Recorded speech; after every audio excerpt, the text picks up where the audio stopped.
ولقد نادانا نوح فلنعم المجيبون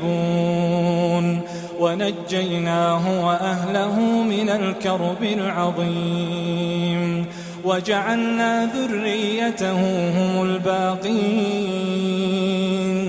وتركنا عليه في الآخرين سلام على نوح في العالمين إنا كذلك نجزي المحسنين